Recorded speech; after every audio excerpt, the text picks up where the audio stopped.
नमस्ते दोस्तों, आज हम इस वीडियो लेक्चर में डेली करंट अफेयर्स सीरीज से 16 मार्च 2024 के करंट अफेयर्स को स्टडी करेंगे, जिसमें हम यहाँ लिखे गए इंपॉर्टेंट टॉपिक्स पर डिस्कशन करने वाले हैं। अगर आप इस वीडियो लेक्चर का पीडीएफ चाहते हैं तो इस वीडियो के डिस्क्रिप्शन में जाइए, वहाँ पे मैंने टेलीग्राम चैनल की एक लिंक रखी हुई है, उस लिंक को क्लिक कीजिए और आपको वहाँ पे डेली पीडीएफ मिलते रहेंगे। आपको इस वीडियो लेक्चर के एंड तक बने रहना है, क्योंकि एंड में हम एमसीक्यूज को सॉल्व करने वाले हैं।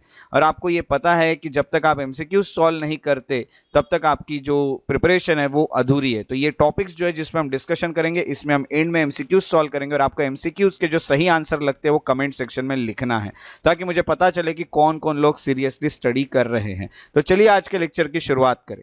जो हमें 16 मार्च की सबसे पहले न्यूज़ देखने मिल रही है वो है रोडामाइन बी को लेके, और इसका सिलेबस जाता है करंट अफेयर्स में। करंट अफेयर्स में जाने के साथ साथ इसका जो सिलेबस है वो साइंस में भी जाता है, यानी साइंस में भी आपको यहाँ से क्वेश्चन आ सकते हैं।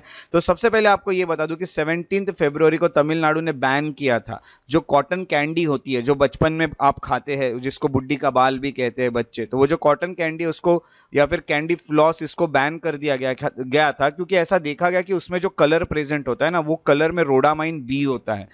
कर्नाटक गवर्नमेंट जो होते हैं उन्होंने भी अभी ये हार्मफुल कलरिंग एजेंट जो है कॉटन कैंडी या गोभी मंचूरियन जो आपके बनते हैं उसमें यूज होते हैं, इसको बैन कर दिया है, क्योंकि ये आपके हेल्थ के लिए अच्छे नहीं होते हैं। ये आपको कलर तो अच्छे मिलते हैं इससे, बट इसको खाना ठीक नहीं है हेल्थ के लिए, ये पता चला है। यानी यहाँ पे ये कहा गया है कि अगर आप इसको छोटे छोटे क्वांटिटी में भी लोगे काफ़ी साल तक, तो रोडामाइन बी जो होता है वो काफ़ी हेल्थ के प्रॉब्लम्स आपको क्रिएट करेगा, जिसमें आपको कैंसर भी हो सकता है। तो रोडामाइन बी के बारे में अगर हम सबसे पहले देखें तो ये रोडामाइन बी जो होगा ये कॉस्मेटिक्स में यूज होता है, कपड़ों में यानी टेक्सटाइल में यूज होता है, लेदर के इंडस्ट्रीज में यूज होता है, और इससे आपको brilliant pink colour, green colour या ब्लू कलर मिलते हैं। ये होता है रोडामाइन बी। रोडामाइन बी की अगर हम बात करें तो अनफॉर्चुनेटली ये फूड कलरिंग एजेंट करके भी इसको यूज किया जा रहा है। कॉटन कैंडी में तो ये यूज होता ही है, बट काफी सारी मिठाइयाँ यानी स्वीट्स बनाने के लिए, मंचूरियन जैसे आइटम्स बनाने के लिए, पकोड़ा बनाने के लिए या चाइनीज फूड के सॉसेस बनाने के लिए भी इसको यूज करते हैं, जो कि बहुत हार्मफुल है। रोडामाइन बी जो होता है उससे वो कलर्ड फूड में कलर्ड यानी जो भी फूड है उसमें यूज होता है, जैसे कि कॉटन कैंडी हो गया, और उस कारण वो काफी अट्रैक्टिव लगते हैं। कॉटन कैंडी में जब आप रोडामाइन डालते हो तो उसको जो पिंकिश कलर मिलता है, उससे आपको ये पता चलता है कि जो यंग पर्सन्स होते हैं या फिर जो बच्चे होते हैं वो काफी अट्रैक्ट हो जाते हैं उसके तरफ, वो कलर को देख के। तो स्टडीज ने ये बोला है कि रोडामाइन बी जो होता है ये आपके जो सेल होते हैं इसको खत्म कर देता है, सेल डेथ हो जाती है, और इस कारण अगर लॉन्ग टर्म अगर आप इसको यूज करोगे तो आपके सेरेबेलम टिश्यू या ब्रेन स्टेम को ये डैमेज कर देता है। रिसेंट एविडेंसेस से पता चला है कि किडनी, लीवर और आपके जो भी पेट, स्टमक ट्यूमर है, ऐसी भी चीजें कोई प्रॉब्लम आपके क्रिएट कर सकता है, और ये काफी टॉक्सिक है ह्यूमन बॉडी को, और ये कार्सिनोजेनिक है। कार्सिनोजेन यानी जिससे कैंसर हो सकता है। FSSAI ने अप्रूव किया है कुछ सर्टेन फूड कलर्स और फ्लेवर्स आप यूज कर सकते हैं, जैसे कि कैरामल यूज हो सकता है, ये सब सेफ है। राइबोफ्लेविन यूज हो सकता है, जिसको लैक्टोफ्लेविन भी कहते हैं। सैफ्रॉन यूज हो सकता है, एनाटो हो गया, कुर्क्यूमिन यानी टर्मरिक हो गया, या फिर कैरोटीन या कैरोटेनॉइड्स ये हो गए, जैसे कि बीटा कैरोटीन हो गए। रेड कलर हो गया जो कि पॉन्सेव से लिया जा सकता है, 4R। कैरमोइजाइन हो गया, या फिर एरिथ्रोजाइन हो गया। येलो कलर जो मिलता है टार्ट्राजाइन से, या फिर सनसेट येलो कलर FCF से जो मिलता है वो। ब्लू कलर इंडिगो कैरमाइन से मिलता है, ब्लू ब्रिलियंट ब्लू जो FCF से मिलता है, और ग्रीन कलर जो फास्ट ग्रीन FCF से मिलता है। ये सब कलर यूज़ करना अलाउ है। तो रोडामाइन बी जिसमें वो हार्मफुल कहे गए हैं, और इसको जैसे कर्नाटक, तमिलनाडु जैसे स्टेट्स ने बैन कर दिया है। तो ये करंट अफेयर था जिसमें रोडामाइन बी आपको देखने मिला, और इसका सोर्स था द हिंदू। दूसरा जो आपको करंट अफेयर देखने मिल रहा है ये है वेनेडियम को लेके। वेनेडियम जो होता है इसका भी सिलेबस आपको साइंस में जाते हुए दिख रहा है, या साइंस के अलावा ये करंट अफेयर्स में भी जाता है। रिसर्चर्स जो है जियोलॉजिकल सर्वे ऑफ इंडिया के GSI ने, उन्होंने डिस्कवर किया है वेनेडियम एक क्रिटिकल मिनरल है ये काफ़ी, जो कि बहुत ज़रूरी है और बहुत कम मिलता है। ये गल्फ ऑफ खंबात करके जो है गुजरात में, वहाँ पे यहाँ पे हमें ये मिला है गल्फ ऑफ खंबात में। तो ये काफ़ी एक इम्पॉर्टेंट डिस्कवरी रहेगी। तो रेयरली जो मिलता है अपने प्यूरेस्ट फॉर्म में, वेनेडियम जो होता है वो 55 डिफरेंट मिनरल्स में प्रेजेंट है। तो हम कहेंगे प्योर फॉर्म में तो मिलना बहुत मुश्किल है, बट 55 डिफरेंट मिनरल्स में वो मिलता है, और इस कारण इसका प्रोडक्शन काफ़ी कॉस्टली है। गल्फ ऑफ खंबात में ये मिला है मिनरल, जिसको हम कहेंगे टाइटेनोमैग्नेटाइट। टाइटेनोमैग्नेटाइट जो होगा इसमें आपको ये वैनेडियम देखने मिल रहा है। तो ये कैसे बनता है? जो भी लावा होता है, यानी जो भी हम कहेंगे जो ज्वालामुखी होती है, या फिर हम जिसको कहते हैं वॉल्केनो से जो लावा निकलता है, मॉल्टन लावा, जब वो कूल होता है, ठंडा हो जाता है रैपिडली, जल्दी जल्दी जब ठंडा हो जाता है, तो उसमें से निकलता है टाइटेनोमैग्नेटाइट। तो टाइटेनोमैग्नेटाइट जो है उसमें आपको वैनेडियम देखने मिलता है। तो इस तरह से ये वैनेडियम आपको अभी गल्फ ऑफ खंबात में मिल रहा है। तो इस वैनेडियम के बारे में देखते हैं, ये वैनेडियम है क्या? वैनेडियम जो है इसका ये केमिकल एलिमेंट है जिसका सिंबल V है, और इसका एटॉमिक नंबर 23, और इसको ट्रांजिशनल मेटल भी कहा जाता है। ये एक एबंडेंट मेटल एलिमेंट है जो कि अर्थ के क्रस्ट में मिलता है। जो अर्थ का नीचे क्रस्ट है उसमें से ये आपको मिलता है। ये 22nd पोजीशन आती है कॉन्टिनेंटल क्रस्ट में। तो हमारे कॉन्टिनेंटल क्रस्ट में अगर देखा गया तो इसकी रैंकिंग पोजीशन 22nd है, यानी हमारे अर्थ के क्रस्ट में अगर देखा गया तो। और इसको लिस्ट किया गया है, इसको कहा गया है कि जो 30 क्रिटिकल मिनरल्स है उसमें से एक वैनेडियम भी है, ऐसा गवर्नमेंट ऑफ इंडिया कहती है। ये काफ़ी रेयरली मिलता है फ्री एलिमेंट करके, जैसे मैंने आपको बताया कि अलग अलग मिनरल्स में मिलेगा। 55 या 65 मिनरल्स है जिसमें आपको मिलता है, जैसे कि मैग्नेटाइट हो गया, वैनेडाइनाइट हो गया, या फिर हम कहेंगे कैरोनाटाइट हो गया, या फिर पेट्रोनाइट हो गया। यहाँ सब आपको ये देखने मिलता है। और अगर देखा गया तो ये डिटेक्ट किया जा सकता है स्पेक्ट्रोस्कोपिकली, इन सनरेज में भी आपको ये देखने मिलता है। उसी के अलावा ओकेजनली ये लाइट ऑफ अदर स्टार्स से भी आपको देखने मिलता है वैनेडियम। तो वैनेडियम ये काफ़ी ज़रूरी एक एलिमेंट देखने मिल रहा है। और इसके अगर एप्लीकेशन की बात करें वैनेडियम की, तो वैनेडियम ये यूज़ हो सकता है रेडॉक्स फ्लो बैटरीज में। तो बैटरीज में यूज़ हो सकता है। रिचार्जेबल बैटरी होती है जो कि एनर्जी स्टोर करने के लिए यूज़ होती है रिन्यूएबल एनर्जी सिस्टम में। उसी के साथ साथ जैसे अब रिन्यूएबल एनर्जी जो होती है, जैसे सोलर एनर्जी से लेके काफ़ी सारी जो एनर्जीज है उसको स्टोर करने के लिए जो बैटरी लगती है उसमें वैनेडियम का यूज़ होता है। उसी के अलावा एक एलॉइंग एलिमेंट है जो कि एलॉय करके यूज़ होता है। तो हम कहेंगे एक एलॉइंग एलिमेंट रहेगा जो कि स्टील प्रोडक्शन में भी यूज़ होता है। एलॉय यानी दो मेटल को मिलके जो बनाते हैं वो, तो इसका भी यूज़ होता है दो मेटल्स को मिलाने के लिए वैनेडियम का। तो हम कहेंगे कि ये स्ट्रेंथ, टफनेस और हीट रेजिस्टेंस स्टील की बढ़ाता है। जब इसको हम स्टील में ऐड कर देते हैं, स्टील के साथ इसको मिला देते हैं, तो हम कहेंगे स्टील की स्ट्रेंथ बढ़ जाती है, टफनेस बढ़ जाता है, हीट रेजिस्टेंस भी हो जाता है स्टील। और इन एडिशन अगर देखा गया तो 0.15 वैनेडियम जो होता है वो आयरन जो है, आयरन उसको स्ट्रेंथन करता है 10 से 25% तक, यानी इतने कम मात्रा में होके भी इतना ज़्यादा आयरन को वो स्ट्रेंथन कर देता है, काफ़ी मजबूत बना देता है। अगर इसके कंपाउंड की बात करें तो ये कैटलिस्ट है in production of chemical, plastics and other elements. अगर आपको कैटलिस्ट क्या होती है ये अगर पता करना है तो मैं आपको ये भी बता देता हूँ। तो कैटलिस्ट यानी एक ऐसा सब्सटेंस होता है जो कि केमिकल रिएक्शन का जो रेट होता है उसको बढ़ा देता है। यानी हम कहेंगे कि ये खुद कोई भी केमिकल चेंज में ना जाते हुए, यानी इसमें कोई भी केमिकल चेंज नहीं होगा, बट जो केमिकल रिएक्शन होगा उसकी स्पीड बढ़ा देगा। तो ये प्रोडक्शन ऑफ केमिकल्स में काफ़ी अच्छा होता है, जल्दी जल्दी रिएक्शन हो जाते हैं। तो इसमें वैनेडियम का यूज़ होता है। उसके अलावा इसका जो एलॉय होता है उससे न्यूक्लियर रिएक्टर्स बनाने के लिए भी इसको यूज़ किया जाता है, क्योंकि अगर देखा गया तो लो न्यूट्रॉन एब्जॉर्बिंग प्रॉपर्टीज होती है। तो ये जल्दी न्यूट्रॉन्स को एब्जॉर्ब नहीं करता, और ये लो न्यूट्रॉन एब्जॉर्बिंग प्रॉपर्टीज होने के कारण ये काफ़ी अच्छा है, जो कि हम न्यूक्लियर रिएक्टर्स में उसको बनाने के लिए यूज़ कर सकते हैं, जिसमें न्यूक्लियर के रिएक्शंस होते हैं। तो ऐसा काफ़ी ये इंपॉर्टेंट है। उसी के साथ साथ जो भी प्री डायबिटीज़ और डायबिटीज़ के ट्रीटमेंट के लिए भी वैनेडियम का यूज़ होता है। उसी के अलावा एरोस्पेस और एविएशन, यानी जो भी हम एरोप्लेन्स या फिर एविएशन इंडस्ट्रीज़ में अगर बात करें तो उसमें भी ये काफ़ी यूज़ होता है, क्योंकि इसकी स्ट्रेंथ अच्छी है, लाइट वेट और हीट रेजिस्टेंस प्रॉपर्टी है, ये जल्दी हीट पकड़ता नहीं है, तो ये जलता भी नहीं है जल्दी। तो इसीलिए इसको मैन्युफैक्चर में भी यूज़ होते हैं, जो भी एरोप्लेन्स है और जो भी हमारे एरोस्पेस या एविएशन के कंपोनेंट्स है उसमें। उसी के अलावा जो भी पिगमेंट्स होते हैं, सिरामिक्स होते हैं, उसमें भी इसको यूज़ किया जाता है। और अगर देखा गया तो it is also use as reducing agent in metallurgy. तो ये रिड्यूसिंग एजेंट होते क्या है ये भी आपको बताते हैं। तो जो रिड्यूसिंग एजेंट होते हैं वो यानी एक सब्सटेंस होते हैं जो हम कहेंगे कि अपना जो इलेक्ट्रॉन होते हैं वो किसी और को दे देते हैं, यानी हम कहेंगे a substance which loses electrons to other substance. जब भी रेडॉक्स रिएक्शन होता है तो ये अपना जो इलेक्ट्रॉन होता है वो किसी और को दे देते हैं और ये ऑक्सीडाइज हो जाते हैं जल्दी, तो ये इसको रिड्यूसिंग एजेंट कहते हैं। तो ये एज ए रिड्यूसिंग एजेंट भी यूज़ होता है वैनेडियम की अगर बात करें तो वैनेडियम जो होता है इसके काफ़ी सारे हम कहेंगे यूजेस है। तो वैनेडियम ये काफ़ी अच्छा है, रेयर है, और ये अभी गल्फ ऑफ खंबात में मिला, ये तो बहुत अच्छी बात है। तो ये जो वैनेडियम का सोर्स था ये था टाइम्स ऑफ इंडिया। अब जो हमें अगला करंट अफेयर देखने मिल रहा है वो है ग्लोबल मीथेन ट्रैकर 2024 को लेकर, और इसका सिलेबस जाता है एनवायरमेंट में। रिसेंटली इंटरनेशनल एनर्जी एजेंसी जो होती है उन्होंने ग्लोबल मीथेन ट्रैकर जो होता है इसे रिलीज किया है 2024 का।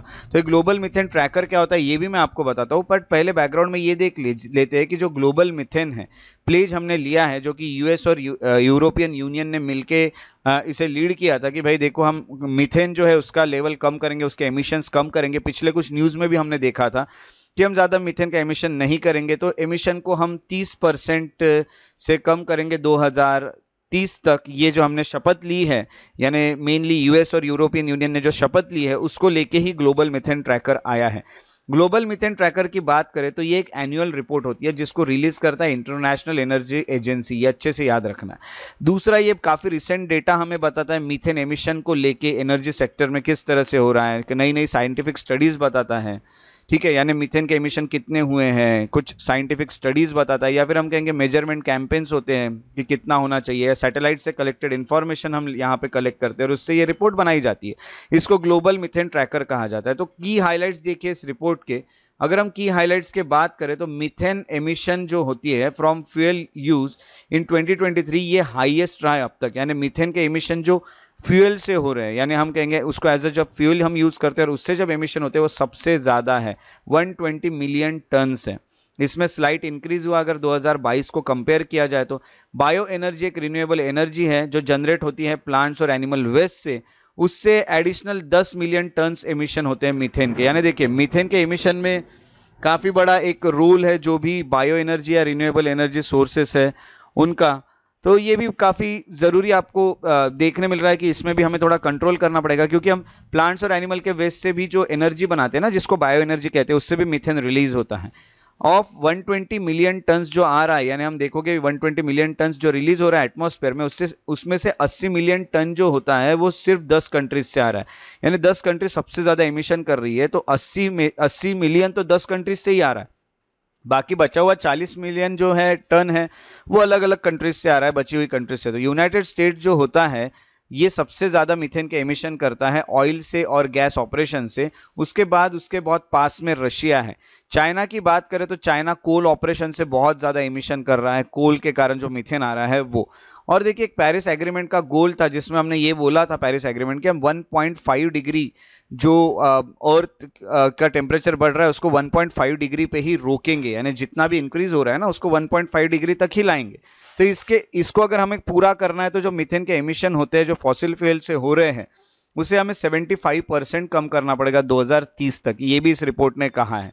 उसके साथ साथ आपको ये बता दूं कि इंटरनेशनल एनर्जी एजेंसी जो है तो उन्होंने ये बोला है कि ये जो गोल है इसको अगर हमें कंप्लीट करना है तो हमें नियरली 170 बिलियन डॉलर्स की खर्चे करने की ज़रूरत है। अगर आपको लग रहा है ये 170 बिलियन डॉलर्स बहुत ज़्यादा है तो आपको ये बता दूं कि जो हम फॉसिल फ्यूल इंडस्ट्री से जो इनकम जनरेट कर रहे हैं ना 2023 में जो हमने जनरेट की थी उसके सिर्फ ये 5% है। तो इतना तो हमें देना ही पड़ेगा ताकि हम इस मीथेन के एमिशन को रोक के हमारे अर्थ के जो एनवायरमेंट है या जो भी क्लाइमेटिक चेंजेस आ रहे हैं उसको हम ठीक कर सके।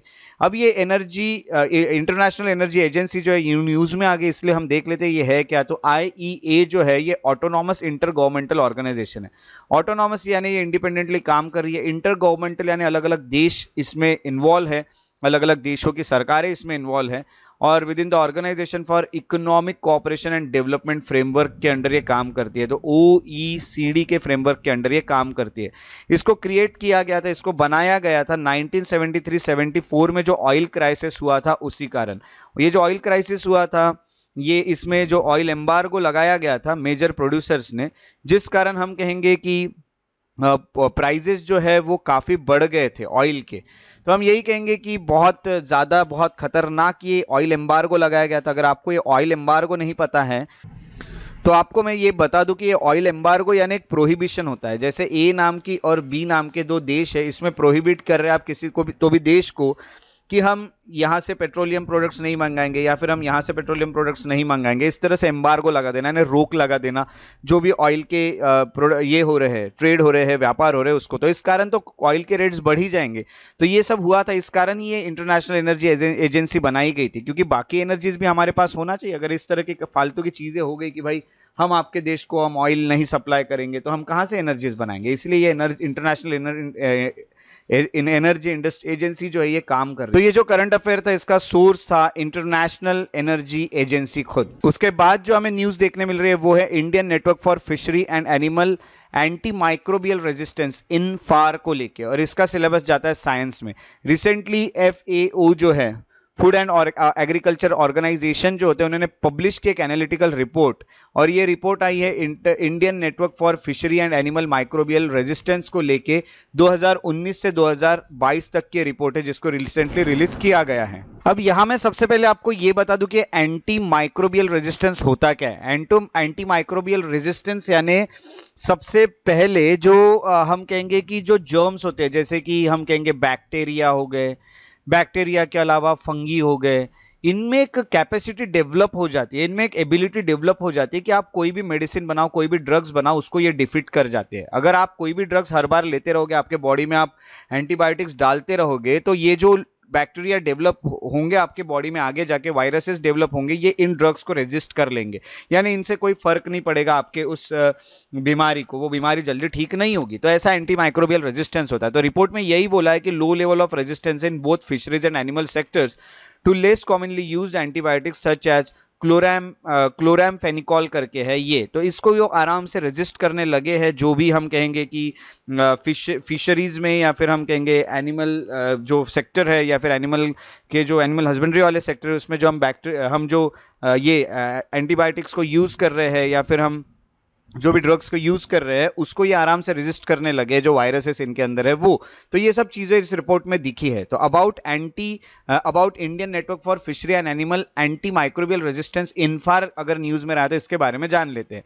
तो ये जो इनफार है ये एक नेटवर्क है अलग अलग लैब्स का, जिसको एस्टैब्लिश यानी अलग अलग लैब्स जो है उन्होंने एक अपना नेटवर्क बना के रखा है under Indian council of agriculture research ICAR के अंडर बनाया गया है। तो टेक्निकल सपोर्ट इसको FAO food and agriculture organisation देता है, और यूनाइटेड स्टेट की एजेंसी जो है फॉर इंटरनेशनल डेवलपमेंट जिसको USAID कहा जाता है, ये भी इसको कहीं ना कहीं हेल्प करता है। तो इससे एंटी माइक्रोबियल रेजिस्टेंस का सर्विलियंस होता है fisheries and life stock sectors में, और नेटवर्क जो होता है उसका एम यही है कि AMR बनाना, एक एंटी माइक्रोबियल जो रिपोर्ट होता है इसको बनाने इन डिफरेंट प्रोडक्शन सिस्टम। तो जिसे जो डिस्क्राइब करेगा कि कितना रेजिस्टेंस स्प्रेड हो रहा है बैक्टीरियल स्ट्रेन्स का, या फिर रेजिस्टेंस जीन्स इनमें बने हैं कि नहीं। यानी यहाँ पे यही देखना होगा कि कुछ ऐसा तो नहीं हो रहा कि हम ज़्यादा का कुछ मेडिसिन देने के कारण ये जो बैक्टीरिया और ये सब लोग हैं ये कहीं ना कहीं रेजिस्ट कर रहे हैं। तो इसको नेशनल सर्विलेंस प्रोग्राम के चलते इसको कहीं ना कहीं ध्यान दिया जाता है। उसी के साथ साथ ये जो इनफार होता है ये एक सर्विलेंस डेटा जो होता है उसको एक करता है, और एक करने के बाद उसको इवेल्युएट करता है और देखता है कि ट्रेंड क्या चल रहा है लाइफ स्टॉक में, पोल्ट्रीज में, फिशरीज में, यानी अब कौन से ड्रग्स की ज़रूरत है, कौन से मेडिसिन की ज़रूरत है, क्या अब कितना रेजिस्ट कर रहे हैं उनमें जो बीमारियां जो वायरसेस है वो।